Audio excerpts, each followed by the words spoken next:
फरीद, आपका physics teacher. Students, आज का हमारा आर्टिकल बहुत इंटरेस्टिंग आर्टिकल है जिसका नाम है सुपर कंडक्टर्स। आप लोगों ने कंडक्टर्स के बारे में जाना, नॉन कंडक्टर्स के बारे में भी जाना, सेमी कंडक्टर्स के बारे में भी जाना, लेकिन ये सुपर कंडक्टर्स क्या हैं? डेफिनेटली ये बात तो पता चल रही है कि ये कंडक्टर से भी कोई ऊपर की चीज है, लेकिन असल में सुपर कंडक्टर्स क्या होते हैं ये हम जानेंगे स्टूडेंट्स आज के लेक्चर में। तो स्टूडेंट्स स्टार्ट करते हैं आज का लेक्चर। स्टूडेंट्स, अगर आप बुक में सुपर कंडक्टर का ये आर्टिकल देखें तो आप देखेंगे बुक ने किसी किस्म की कोई हेडिंग जो है वो नहीं डाली। तो बच्चों को ये आर्टिकल बावजूद इसके कि आता है लेकिन फिर भी उनको लिखने में बहुत मसला होता है। तो स्टूडेंट्स, इसलिए मैंने पहले ही जितनी हेडिंग्स चाहिए इस आर्टिकल को एक्सप्लेन करने के लिए वो मैंने आप लोगों के सामने एक्सप्लेन कर दिया। बारी बारी में उनको आपके सामने लिखूंगा। लेकिन स्टूडेंट्स, आइए सबसे पहले तो हम डिस्कस करते हैं एक बहुत इंपॉर्टेंट कॉन्सेप्ट जो चैप्टर नंबर 13 में हम लोगों ने डिस्कस किया था, और वो है रेजिस्टेंस का कॉन्सेप्ट। आप लोग जानते हैं कि जब करंट जो है वो फ्लो करता है किसी भी वायर में से, तो रेजिस्टेंस का काम होता है करंट को अपोज करना। यानी कि जिस तरह से रोड पर चलती गाड़ी को फ्रिक्शन रोक रही होती है, बिल्कुल उसी तरह से वायर में चलते करंट को जो रेजिस्टेंस रोक रही होती है। तो जिस तरह मैकेनिक्स में फ्रिक्शन का काम है, बिल्कुल उसी तरह से रेजिस्टेंस का इलेक्ट्रिसिटी में काम है। अब ये रेजिस्टेंस किस वजह से है? अगर हम एटॉमिक लेवल पर जाकर देखें तो हमें पता चलता है कि एक्चुअली में इस रेजिस्टेंस की वजह इलेक्ट्रॉन और एटम्स ऑफ द लैटिस के दरमियान कोलिजन है। वो जो लैटिस के एटम्स हैं वो अपनी जगह पर फिक्स हैं, लेकिन अपनी जगह पर वो वाइब्रेट करते रहते हैं। तो जब हमारे पास इलेक्ट्रॉन उनमें से गुजरता है तो इलेक्ट्रॉन उनसे टकराता है। जब इलेक्ट्रॉन उनसे बार बार टकराएगा, इसी को हम रेजिस्टेंस कहते हैं। अब आप खुद सोचिए स्टूडेंट्स, जब मैं टेम्परेचर बढ़ाऊंगा लैटिस का, तो टेम्परेचर बढ़ाने से क्या होगा? टेम्परेचर बढ़ाने से वो जो एटम्स है उनकी किनेटिक एनर्जी बढ़ जाएगी, उनकी वाइब्रेशन स्ट्रांग हो जाएगी। जब उनकी वाइब्रेशन स्ट्रांग हो जाएगी तो इलेक्ट्रॉन्स जो हैं उनको ज्यादा दफा टकराना पड़ेगा, और इस ज्यादा कोलिजन की वजह से रेजिस्टेंस बढ़ जाएगी। इसका मतलब हम लोगों ने सीखा कि टेम्परेचर बढ़ाने से किसी भी मेटल के अंदर जो रेजिस्टेंस है वो बढ़ जाती है।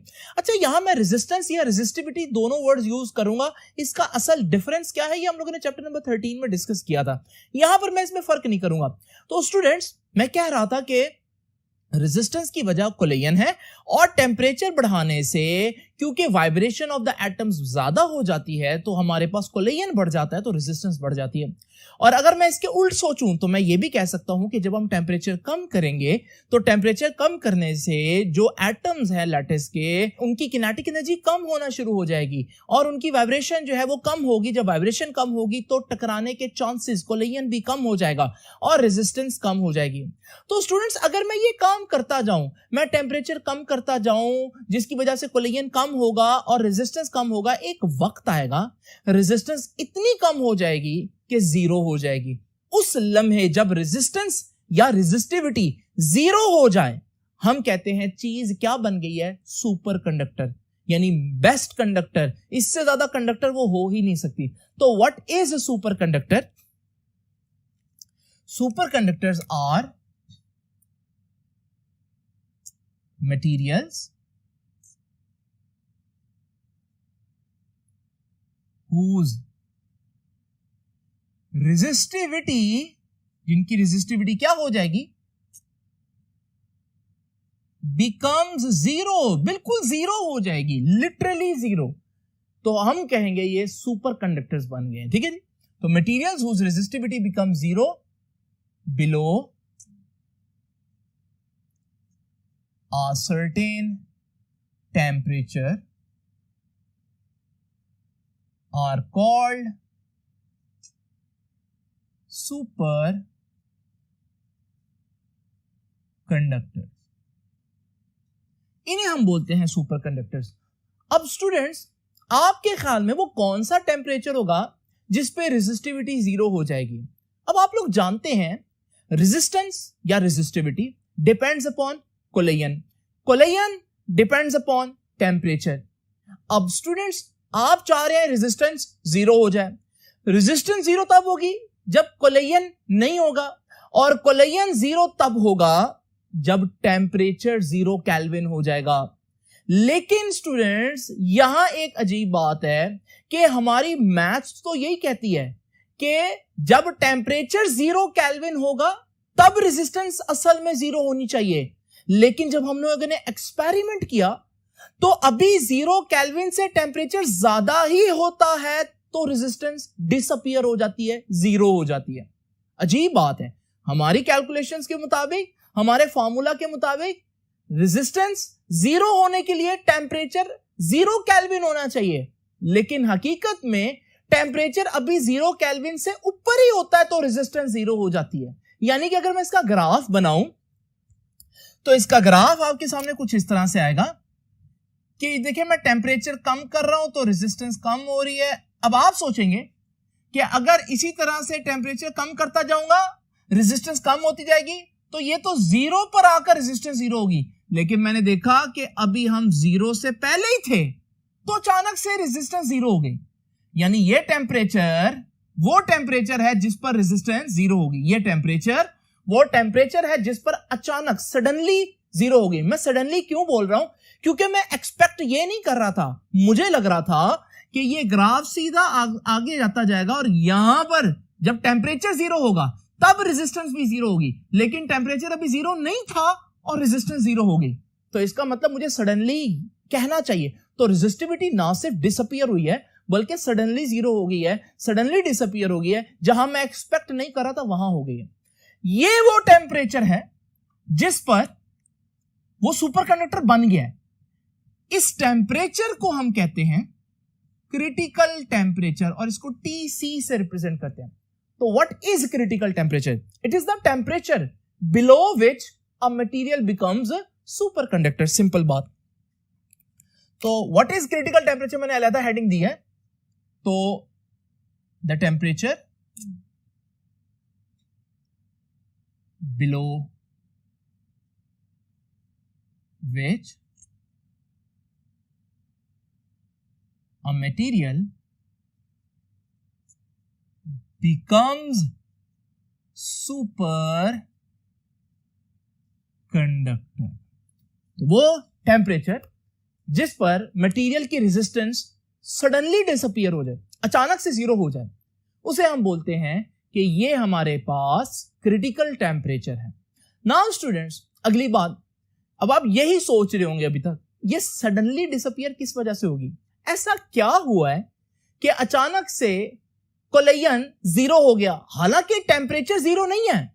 अगर टेम्परेचर 0 नहीं है तो इसका मतलब क्रिस्टल के जो एटम हैं वो कुछ ना कुछ वाइब्रेट तो कर रहे होंगे। तो अगर वो वाइब्रेट कर रहे हैं तो फिर तो कुछ ना कुछ कोलिजन होगा, और अगर कुछ ना कुछ कोलिजन है तो रेजिस्टेंस कैसे 0 हो सकती है? लेकिन हम लोगों ने देखा बात ऐसी ही है कि रेजिस्टेंस 0 हो चुकी है।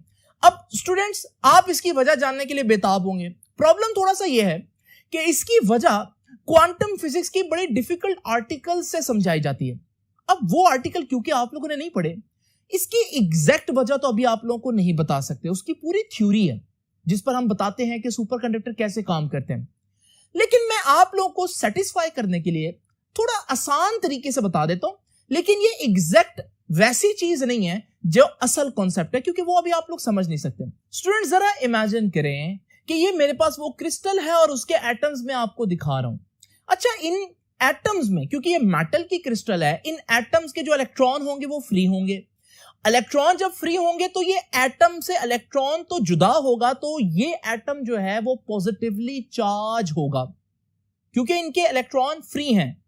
अब स्टूडेंट जरा इमेजिन करें कि इलेक्ट्रॉन जब यहां से आता है, बहुत लो टेम्परेचर पर बात कर रहा हूं, जब वो यहां से आएगा तो वो जो पॉजिटिवली चार्ज एटम्स है वो इस नेगेटिव इलेक्ट्रॉन की तरफ अट्रैक्ट होंगे और हमारी जो क्रिस्टल लैटिस है वो कुछ इस तरह से डिस्टॉर्ट होगी।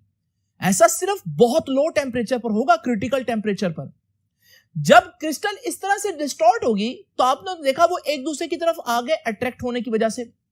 लेकिन जब ये इलेक्ट्रॉन मजीद आगे जाएगा तो आप देखेंगे वो जो पॉजिटिव न्यूक्लियाई है वो एक दूसरे को रिपेल भी करेंगे, और वो रिपेल करेंगे तो हमारे पास वहां से डिस्टॉर्शन खत्म हो जाएगी, लेकिन वो डिस्टॉर्शन आगे जहां इलेक्ट्रॉन पहुंचा है वहां आ चुकी होगी। लेकिन वहां पर भी एटम इलेक्ट्रॉन से टकराएंगे नहीं, क्योंकि जब वो उसके करीब आएंगे तो रिपल्शन वापस आ जाएगी और वो दोबारा दूर हो जाएंगे, लेकिन डिस्टॉर्शन आगे जा चुकी होगी। और इसको अगर मैं कॉन्टिन्यूस प्रोसेस के तौर पर दिखाऊं तो स्टूडेंट्स कुछ इस तरह से आपको इलेक्ट्रॉन क्रिस्टल में से गुजरते हुए दिखाई देंगे। क्रिस्टल में से गुजरते हुए इलेक्ट्रॉन से न्यूक्लियाई कोलाइड नहीं कर पा रहे, क्योंकि सिस्टम कुछ ऐसा बन चुका है, कुछ चीजें ऐसी सिंक्रोनाइज हो चुकी हैं इस खास टेंपरेचर पर, जब हमारे पास इलेक्ट्रॉन के करीब आते हैं न्यूक्लियस, उसी वक्त रिपल्सिव फोर्सेस भी डोमिनेट करती हैं और वो वापस चले जाते हैं। तो बगैर टकराए इलेक्ट्रॉन जो है वो यहां से गुजरा है। ये सिंपल वर्जन है। असल में ये एक इलेक्ट्रॉन नहीं होता, ये पेयर ऑफ इलेक्ट्रॉन्स होते हैं, लेकिन मैं इस डिटेल में नहीं जा रहा। फिलहाल सिर्फ आपको सेटिस्फाई करने के लिए कि रेजिस्टेंस कैसे जीरो हो गई, हालांकि टेम्परेचर तो जीरो नहीं हुआ। तो उसकी वजह यह है स्टूडेंट्स, ये सिर्फ आप लोगों को जुबानी जानने के लिए है, आपकी इमेजिनेशन के लिए है, इसको कहीं लिखने की जरूरत नहीं है। स्टूडेंट्स, सुपर कंडक्टर्स हमारे लिए इतने इंटरेस्टिंग क्यों हैं? आप खुद सोचिए उसकी वजह क्या है। जरा इमेजिन करें कि मेरे पास एक रेजिस्टर है और मैं चाहता हूं इसमें से करंट पास करे, तो मुझे हर वक्त बैटरी लगा के रखनी पड़ती है, क्योंकि यही वो कंडीशन है जिसमें चार्जेस मुसलसल फ्लो कर सकते हैं। क्योंकि अगर मैंने ये बैटरी हटा दी तो फौरन चार्जेस का फ्लो रुक जाएगा, क्योंकि रेजिस्टर का काम ही चार्जेस को अपोज करना है। लेकिन जरा इमेजिन करें स्टूडेंट्स, अगर सुपर कंडक्टर हो तो उसकी तो रेजिस्टेंस डिसअपीयर हो जाएगी। जब रेजिस्टेंस डिसअपीयर हो जाएगी और आप बैटरी हटा भी दें तो भी आपके पास करंट का फ्लो चलता रहेगा। ये अमेजिंग बात है। ये ऐसे ही है जैसे अगर आप रोड की फ्रिक्शन खत्म कर दें तो फिर आपकी गाड़ी चलती रहेगी, और इसका मतलब है कि आपको पेट्रोल की कोई जरूरत नहीं है, आपको एनर्जी की जरूरत नहीं है, आपकी गाड़ी खुद ब खुद चलती रहेगी। बिल्कुल ऐसे यहां पर भी होगा। तो सुपर कंडक्टर्स इस लिहाज से इंपॉर्टेंट है, अगर ये हमारे पास हो तो हम बहुत ज्यादा एनर्जी जो है वो अपनी सेव कर सकते हैं। अब स्टूडेंट्स, आप लोग बेताब होंगे सुपर कंडक्टर की कुछ एग्जांपल समझने के लिए। सबसे पहले मैं आपको बताऊंगा कि सबसे पहला सुपर कंडक्टर जो है वो किसने डिस्कवर किया था। तो students, first superconductor was discovered by, शख्स का नाम था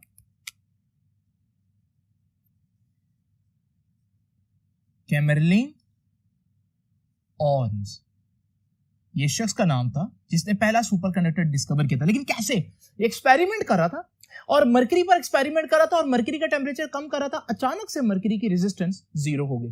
तो वो मैं लिख भी देता हूं कि first super conductor was discovered by Kamerlingh Onnes in 1911 में ये डिस्कवर हुआ था, when resistivity of mercury suddenly disappear at 4.2 kelvin. अच्छा, बहुत कम टेम्परेचर है 4.2 केल्विन, फिर भी 0 केल्विन से ऊपर ही है। तो स्टूडेंट्स, हम कह सकते हैं कि मरकरी जो है उसका क्रिटिकल टेम्परेचर जो है वो 4.2 केल्विन है।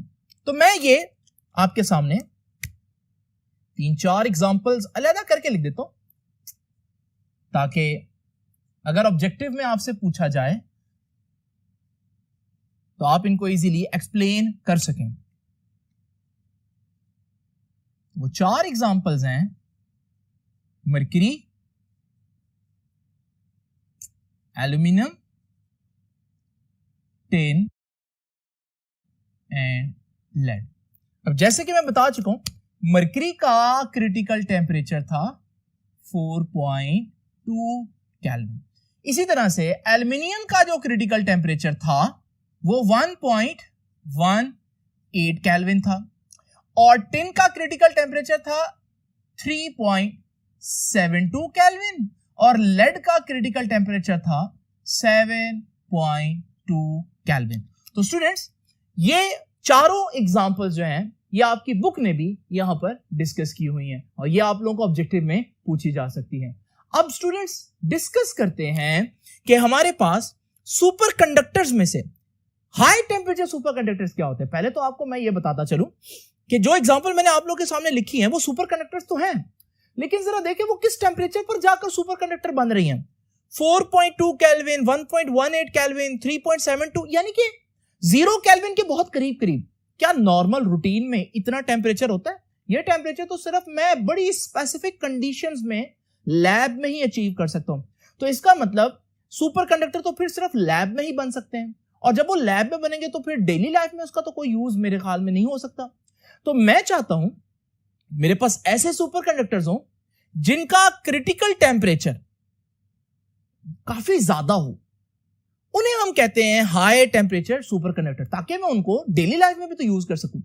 लेकिन मैं किन सुपर कंडक्टर्स को हाई टेम्परेचर बोलूंगा? मुझे कोई बाउंड्री तो डिसाइड करनी पड़ेगी ना, डिफाइन करना पड़ेगा कोई स्टैंडर्ड। वो स्टैंडर्ड क्या है?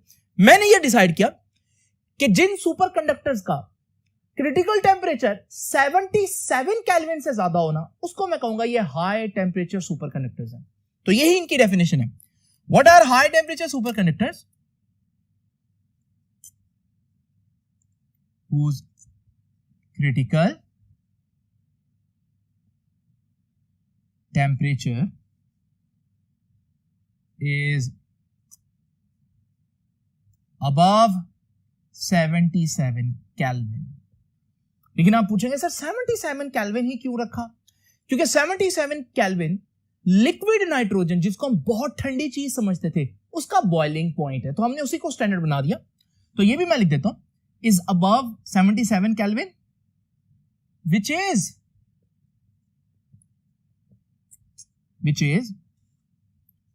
the boiling point of liquid nitrogen। तो ये है हमारे पास, मैं इस तरह से हाईलाइट कर देता हूं ताकि आपको याद रहे। तो स्टूडेंट्स, जिनका क्रिटिकल टेम्परेचर 77 केल्विन से ज्यादा होगा, उन्हें हम कहेंगे कि ये हाई टेम्परेचर सुपर कंडक्टर्स हैं। ऑल्दो ये भी बहुत ज्यादा टेम्परेचर नहीं है, लेकिन फिर भी इनके मुकाबले में अगर आप देखें तो ये काफी ज्यादा टेम्परेचर बनता है। तो students, high temperature super conductors की क्या एग्जांपल्स हैं? यहां पर दो एग्जांपल्स मैं आप लोगों के सामने लिखता हूं। तो पहले एग्जांपल है हमारे पास इन 1986 a new class of ceramic materials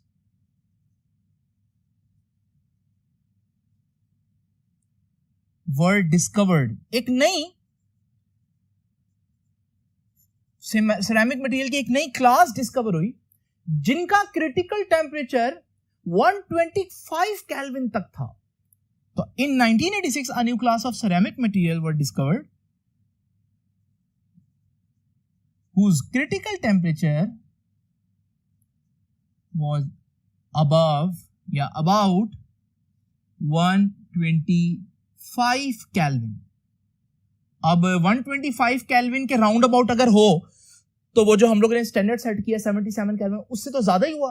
तो फिर वो सारी क्लास जो है, यानी इस क्लास से मुराद वो सारा ग्रुप, वो सारी फैमिली जो थी, जितने भी कंपाउंड्स थे, वो हमारे पास हाई टेम्परेचर सुपर कंडक्टर्स में आ गए। अब मैं डिस्कस करूंगा एक सबसे अभी तक का सबसे best high temperature super conductor, और स्टूडेंट्स वो था एक कॉम्प्लेक्स क्रिस्टलाइन कंपाउंड था,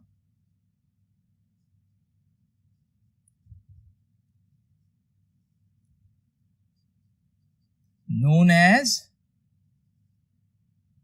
yttrium barium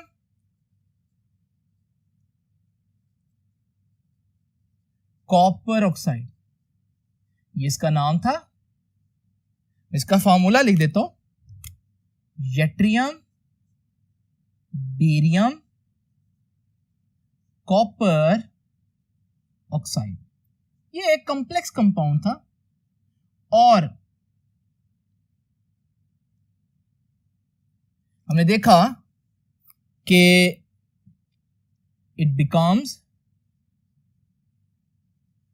सुपर कंडक्टर, लिख देता हूं SC। SC stand for super conductor at 163 kelvin और -110 degree Celsius.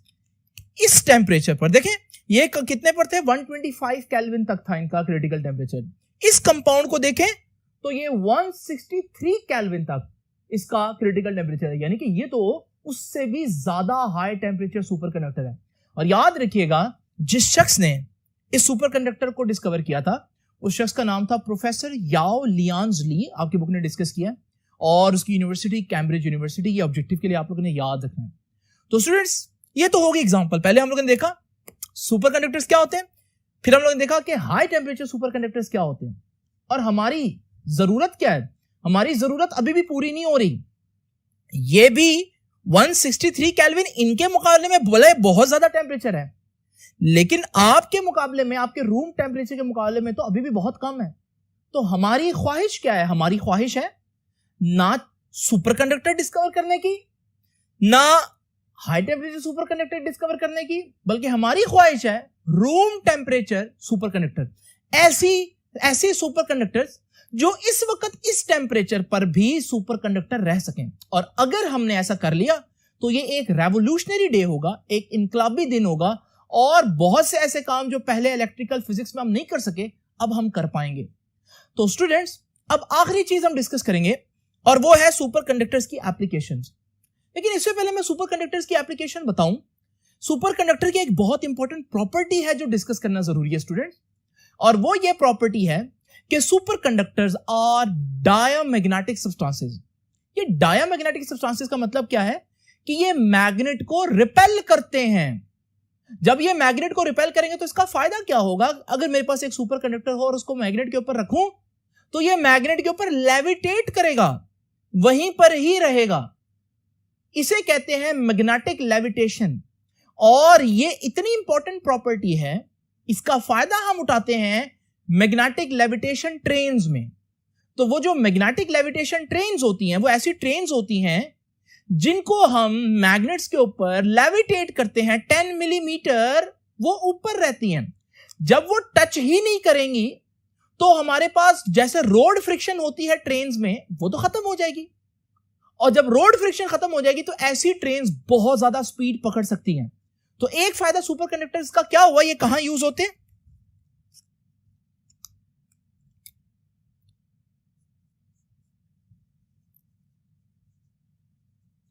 Magnetic levitation trains में। और इसका फायदा कहां है स्टूडेंट्स? इसका फायदा है हमारे पास इसके अलावा एमआरआई में। एमआरआई एक टेक्निक होती है जो यूज करते हैं हम डिफरेंट प्रॉब्लम को डायग्नोज करने के लिए मेडिकल में। मैग्नेटिक रेजोनेंस इमेजिंग इसका पूरा नाम है। एमआरआई मशीन कुछ इस तरह से दिखती है स्टूडेंट्स। आप लोगों ने डिफरेंट फिल्म में या ड्रामों में आप लोगों ने देखा होगा इस मशीन को। और स्टूडेंट्स याद रखिएगा, इस मशीन के अंदर भी बहुत स्ट्रॉन्ग किस्म के मैग्नेटिक फील्ड्स होते हैं जो इनसे प्रोड्यूस किए जाते हैं। और इसके ऊपर अक्सर क्वेश्चन लिखा भी होता है कि स्ट्रॉन्ग मैग्नेटिक फील्ड है, इसके करीब नहीं जाना।